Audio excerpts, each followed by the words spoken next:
ভুলের অমনিবাস, ভুলের অমনিবাস বা ভুলের সংকলন এটা একদম ইস্টবেঙ্গল সংক্রান্ত একটা অডিও।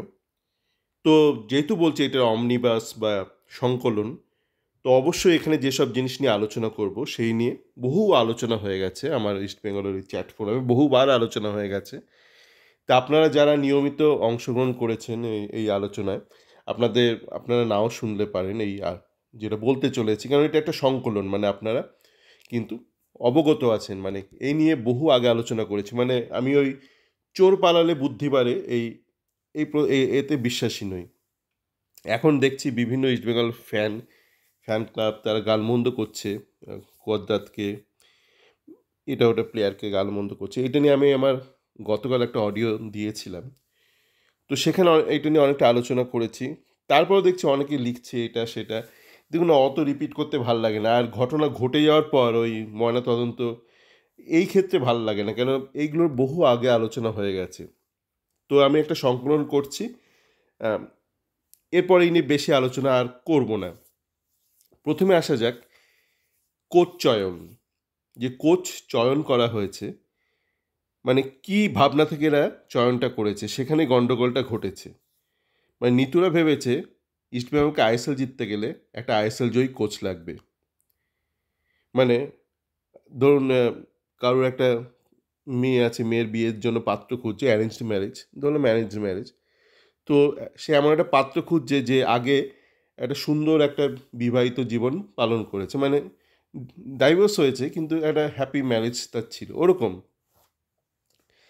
যেটা দরকার ছিল এমন একজন কোচ যে কোচিংটা জানে, এমন একজন কোচ যে কোচিংটা জানে, এবং ইস্টবেঙ্গলের তাকে সাপোর্ট করার দরকার ছিল ভালো ভালো দেশি প্লেয়ার, ভালো ভালো বিদেশি প্লেয়ার নিয়ে।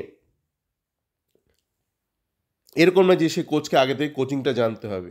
একজন যদি ভালো কোচ হয়, যে কোচিংয়ে যথেষ্ট অভিজ্ঞ, এবং আপনি যদি তাকে একটা ভালো টিম দেন, তো টিমটা ভালো খেলবে, এবং টিমটা ভালো খেললে টিমটা আইএসএল জেতার সম্ভাবনা বেড়ে যায়, মানে পসিবিলিটি বেড়ে যায়। যেমন ধরুন অনেকে বলে না, মানে আমরা ওয়ার্ল্ড কাপ কবে খেলবো। দেখুন ওয়ার্ল্ড কাপ খেলার আগে আপনাকে আগে এশিয়ার টপ ৫-৬টা দেশের মধ্যে আসতে হবে, টপ 5 to 6 টিমসের মধ্যে আসতে হবে।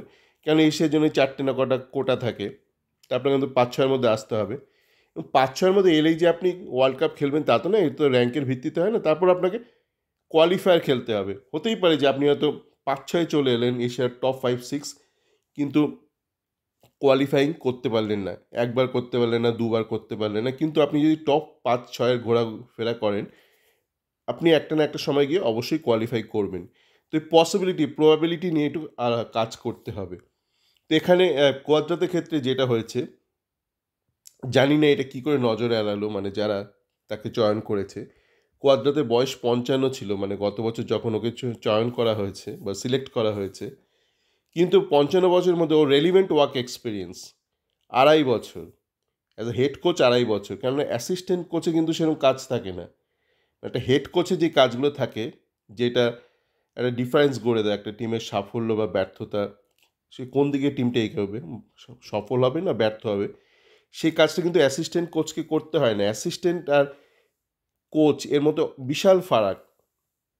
তো রেলিভেন্ট ওয়ার্ক এক্সপিরিয়েন্স কোয়াদ্রাতের একদমই ছিল না ২.৫ বছর। এবং ও যেই টিমটা নিয়ে খানিকটা সাফল্য পেয়েছিল, ১.৫ বছর সাফল্য পেয়েছিল ২.৫ বছর থাকাকালীন, সেই টিমটা কিন্তু একটা তৈরি টিম ছিল, একটা সেট টিম তৈরি করে দিয়ে গেছিলো আগের কোচ। তো সেখানে একটা ব্লান্ডার করেছে। এবার আসা যাক আপনার ইউথ ডেভেলপমেন্ট বা রিজার্ভ টিম, এখানেও বিশাল ব্লান্ডার করেছে। যেমন নিতুরা ভেবেছে যে আমরা বিনোকে আনি, ভেবেছে বিনো তো জিতেছে সন্তোষ ট্রফি, কিন্তু এটা দেখলো না বিনো সন্তোষ ট্রফিটা জিতেছে পোর খাওয়া সব ছেলেদের নিয়ে। ঠিক আছে, এবার বলল বিনোদ বিশাল কানেকশন আছে কেরালাতে, ওখান থেকে ও নিয়ে চলে আসবে সমস্ত দারুণ দারুণ ছেলেদের তুলে নিয়ে আসবে কেরালা থেকে, যেন ভারতে আর কোনো স্টেটে কিছু পাওয়া যায় না, শুধু কেরালাতে।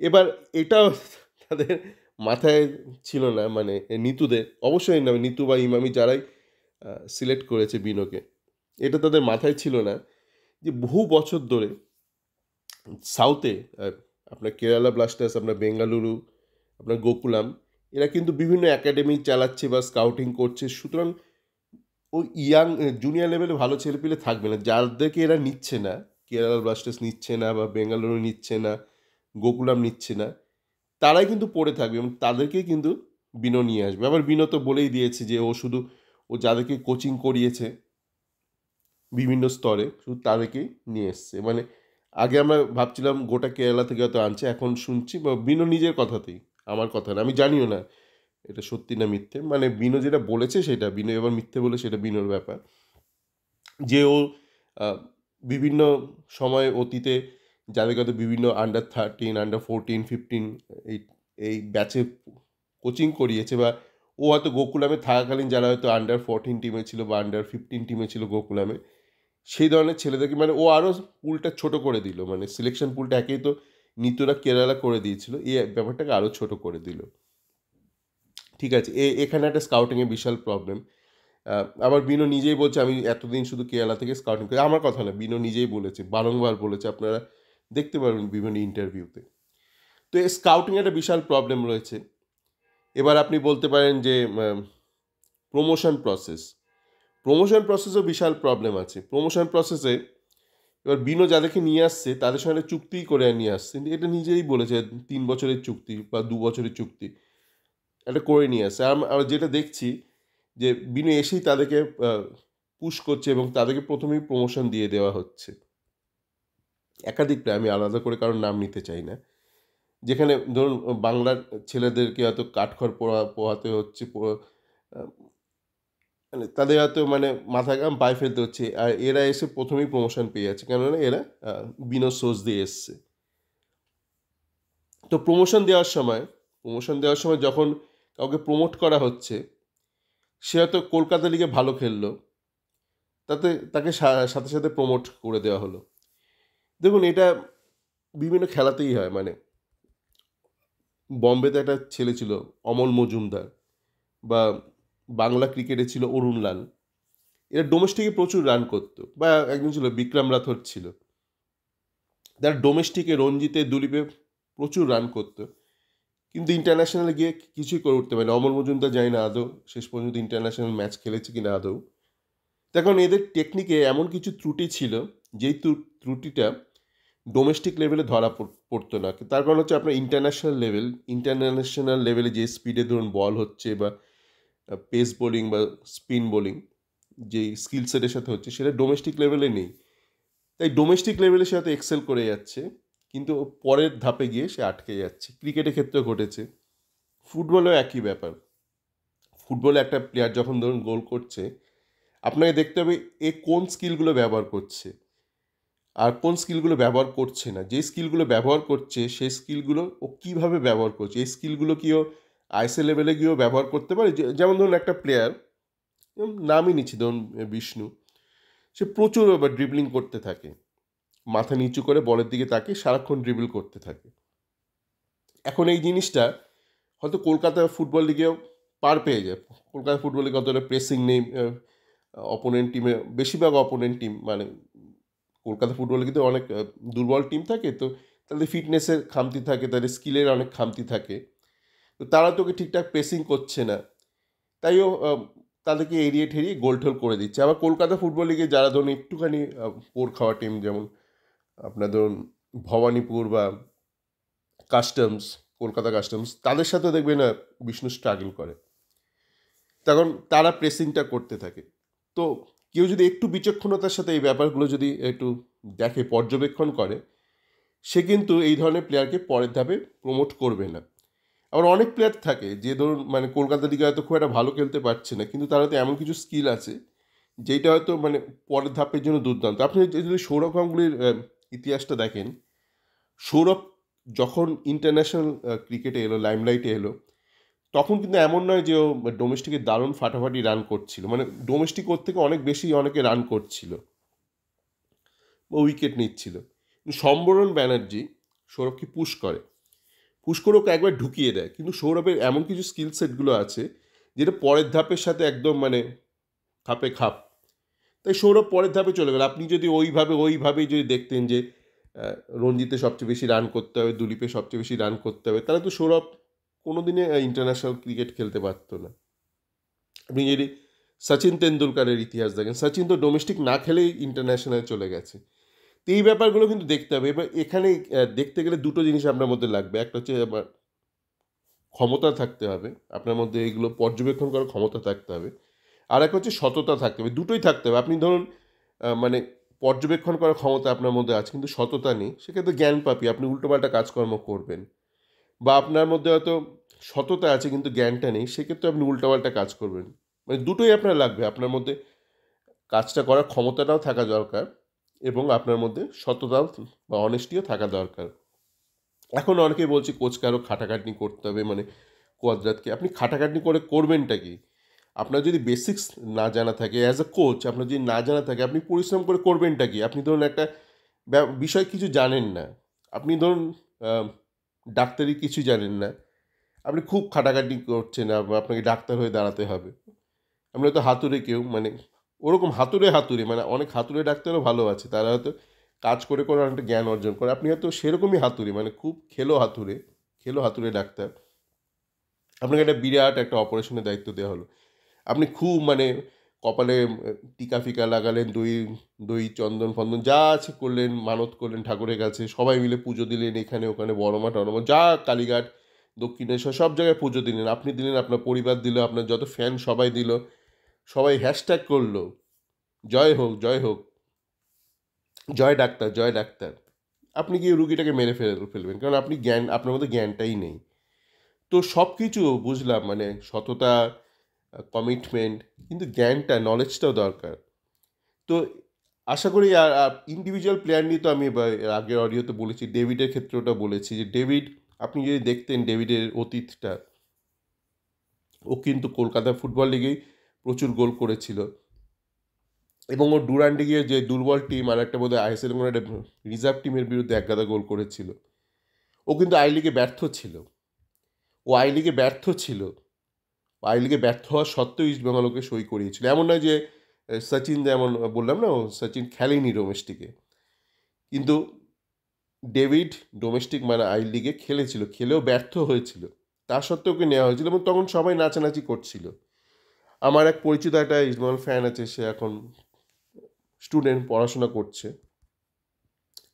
তবে সে বুদ্ধিমান, মানে চোখ কান খোলা ছেলে। তো সে আমার প্রথমে বলেছে, দাদা ডেভিড ডেভিড, আমি বলছি না, আমার মনে হচ্ছে না, আমি ডেভিডের খেলা যতদূর দেখেছি, মানে আমি অন্য টিমের খেলা খুব একটা দেখি না, যখন কারোর ধরুন নাম ওঠে যে ইস্টবেঙ্গল সংক্রান্ত তখন দেখি, কেননা দেখতে সময় লাগে, আমি তো আর বিশাল বড় পণ্ডিত নই, আমাকে একটু পরিশ্রম করে দেখতে হয়, তার ভিডিও খুলে 2-3 বার করে দেখতে হয় এবং একটু প্রায় অন্তত হাফ ম্যাচের হাফটা দেখতে হয়, কি একটা মানে হাইলাইটসে একটা গোল করে দিল, ওটা দেখে করলে তো হয়ে গেল, হাইলাইটসে একটা গোল লাগালো, বাকি ম্যাচ যাচ্ছে তাই খেললো, সেটা তো ব্যাপার নয়।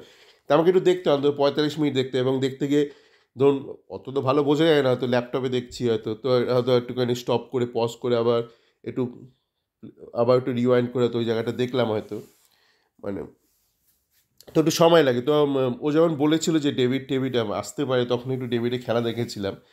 তো দেখে আমি বলেছি, আমি ঠিক বুঝতে পারছি না, আমার অন্তত ঠিক মনে হচ্ছে না, মানে ও ঠিক নাম্বার 9 মেটেরিয়াল। এবং এটা আমি আমার চ্যাট ফোনে অনেকবার বলেওছি, মানে খুব বেশি বলিনি কিন্তু বলেওছি। তো সুতরাং এখন যেগুলো ঘটছে, যে লোকজন ডেভিডকে গালাগাল দিচ্ছে, একে তাকে গালাগাল দিচ্ছে, এতে অবাক হয়নি। যেমন মার্ককে যখন সই করিয়েছিল, মানে পরিচয় দিতে পারছে না, লোকে যেমন আছে না, অনেক মেয়ে একটা ছেলেকে নিয়ে এলো বাড়িতে বলছে আমার বন্ধু, বলছে কেমন বন্ধু, বলে খুব ভালো বন্ধু, ও বলতে পারছে না, মানে বয়ফ্রেন্ড বা এরকম, বা পরিচয় দিতে পারছে না যাকে। তো এই মার্কের ক্ষেত্রে পরিচয় দিতে পারছে না যে প্রাইম পজিশন কি, বলছে ভার্সেটাইল প্লেয়ার। যখন কেউ এরকম বলবে এ সর্বঘটে কাঠালি কলা, বুঝুন সত্যি সর্বঘটে কাঠালি কলা, যে বলে ইংরাজিতে বলে না, jack of all trades master of none, এ হচ্ছে জ্যাক অফ অল ট্রেডস করছে। বলছে আমার সাইড ব্যাক কে খেলবে, বলছে আমার জ্যাক, আমাদের যে টিমে জ্যাক আছে, মার্ক জ্যাক আছে, জ্যাক অফ অল ট্রেডস, সে খেলবে। তো এরকম প্রচুর ব্যাপার আছে যেগুলো বলছি, মানে আপনার স্কাউটিংয়ের প্রসেস, আপনার প্রমোশনের প্রসেস, আপনার কোচিং। এবার কোচকে আপনি কত গালাগাল দেবেন, গালাগাল দিয়ে হবেটা কি, কোচ তো জানে না, কোচ তো কোচিংটা জানে না।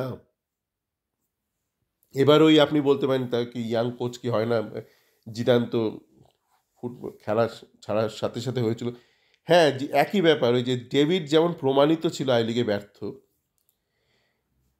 আমাদের কুয়াদ্রাদের বয়স 55-56 পেরিয়ে গেল, সে হেড কোচ হিসেবে সুযোগ পায়নি কোনোদিন কাজ করার। যদি কুয়াদ্রাদের বয়স আজকে ধরুন 30-35 হতো কেরিয়ারের শুরুতে, তাহলে আমি বলতাম ঠিক আছে, এটা পসিবিলিটি আছে, হয়তো এই কোচ হিসেবে দাঁড়াতে পারে। কিন্তু কোয়াদ্রাতে বয়স তো ওই ওই কোঠায় নয়, মানে ও তো ইয়াং কোচ নয়, বা ও তো কোচিং ক্যারিয়ারের শুরুতে নেই, মানে কেরিয়ারটা শুরু করছে না। একজন যখন কেরিয়ার শুরু করে তো তখন আপনি বলতে পারবেন না, ধরুন একটা প্লেয়ার, সে ভালো প্লেয়ার বা ব্যর্থ প্লেয়ার, সেটা কোচ হিসেবে কেরিয়ার শুরু করছে, আপনি এরকম কাউকে একটা নিয়ে আসতে পারেন। তখন লাগে তুক না লাগে তাক, হ্যাঁ, মানে আমরা জানি না সে কোচ হিসেবে ফ্লারিশ করবে কি না। কিন্তু একজন যখন একজন বয়স্ক আপনি কাউকে নিয়ে আসছেন, বয়স্ক ইন দ্য সেন্স মানে তার কোচিং কেরিয়ারটা কিন্তু কেরিয়ারের শুরুতে সে নেই, 55, এবং আমরা দেখছি তার কোচিং ক্যারিয়ারে কিচ্ছু নেই, ইতিহাসে কিচ্ছু নেই, ইতিহাসের পাতায় শুধু ওই বেঙ্গালুরুতে 2.5 বছর। তো তখন তো it's kind of a endorsement যে এ হেড কোচ হিসেবে ব্যর্থ বা সুযোগ পায়নি, মানে যাই হোক, মানে তো এর চান্স, মানে সাকসেস পাওয়ার চান্স কিন্তু খুবই কম থাকে এই ধরনের ক্ষেত্রে। যে কেউ, এখানে নামটা ম্যাটার করে না।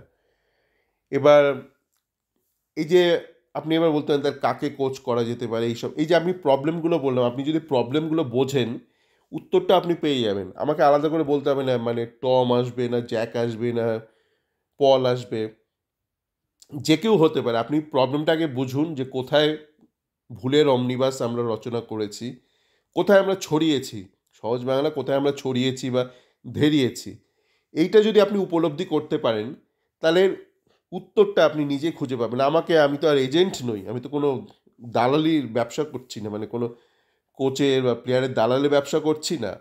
যে ভুলটা করেছেন সেই ভুলটা আমি বলে দিলাম, এবং আরও অনেক ফ্যানও এটা বলেছে, শুধু আমি বলিনি, আমার ওই চ্যাট ফোরামে বিগত 1-1.5 বছর ধরে এই জিনিসগুলো অনেকে বলে আসছে। ওই জন্য বললাম না, এটা একটা অমনিবাস, মানে একটা সংকলন, নতুন কিছু আমি বলছি না। এখনও পর্যন্ত আমি যেই যে কথা বলেছি, একটা কিছু নতুন কিছু বলিনি। শুধু একটা কথা নিয়ে শেষ করব, মহেশ। এই মহেশ কিন্তু ব্যর্থ প্লেয়ার ছিল। মহেশকে এই টিম ওই টিম সবাই লাথি মেরে তাড়াচ্ছিল।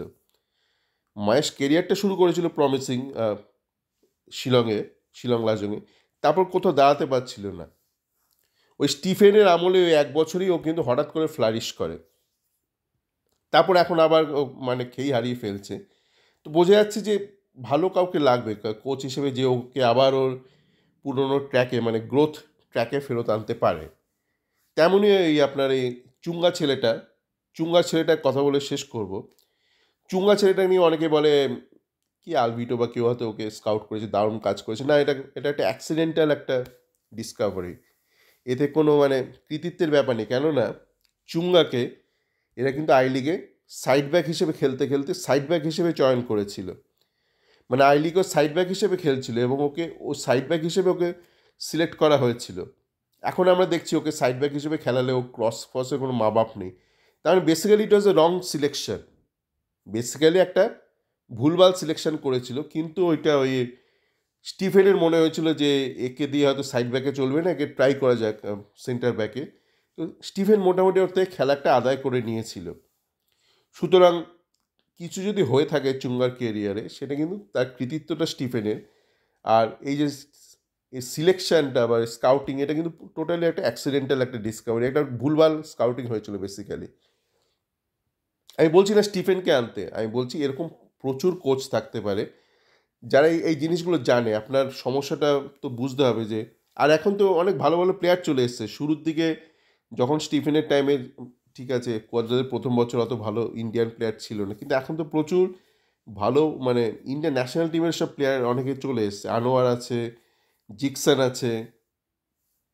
তো এখন কিন্তু একটু লাগবে, মানে একটা কোচ লাগবে যার ভালো কোচিং অভিজ্ঞতা আছে, সিনিয়রদের নিয়ে ভালো কোচিং অভিজ্ঞতা আছে। আর ওই রিজার্ভের জন্য এমন লোক লাগবে। আপনি আবার রিজার্ভে এমন কোচকে রেখেছেন, বিনোকে, সে সিনিয়র টিম নিয়ে কাজ করেছে, সে আবার জুনিয়রদের নিয়ে সত্যিকারের সেই ধরনের কাজ করেনি। সে হয়তো মুখে অনেক দাবি করছে, আমরা আমরা অন্তত দেখিনি সে জুনিয়রদের নিয়ে দারুণ কিছু কাজ করেছে।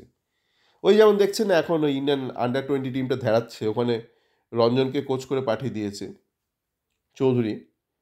আহ, সে কিন্তু বিগত 10-20 বছর ধরে আমরা দেখছি কলকাতা ফুটবল লিগে ভবানীপুর বা এ ধরনের সিনিয়র টিমদের নিয়ে ছেলেদের নিয়ে কাজ করেছে, পোর খাওয়া সিনিয়র ছেলেদের নিয়ে কাজ করেছে। হঠাৎ করে তাকে কেন আন্ডার 20 কোচ করালো জানি না। তো আশা করি মোটামুটি ব্যাপারটা বোঝানো গেছে। এরপরও যদি না বোঝেন তাহলে আপনি আর বুঝবেন না। আর এতটুকু যদি বুঝে থাকেন তো বাকি যে জিনিসগুলো তো আমি টাচ করলাম না সেটা আপনি নিজেই বুঝতে পারবেন, মানে দোষটা আপনি নিজেই ধরতে পারবেন এবং তার সমাধানটাও নিজেই বার করতে পারবেন। সকলে ভালো থাকবেন।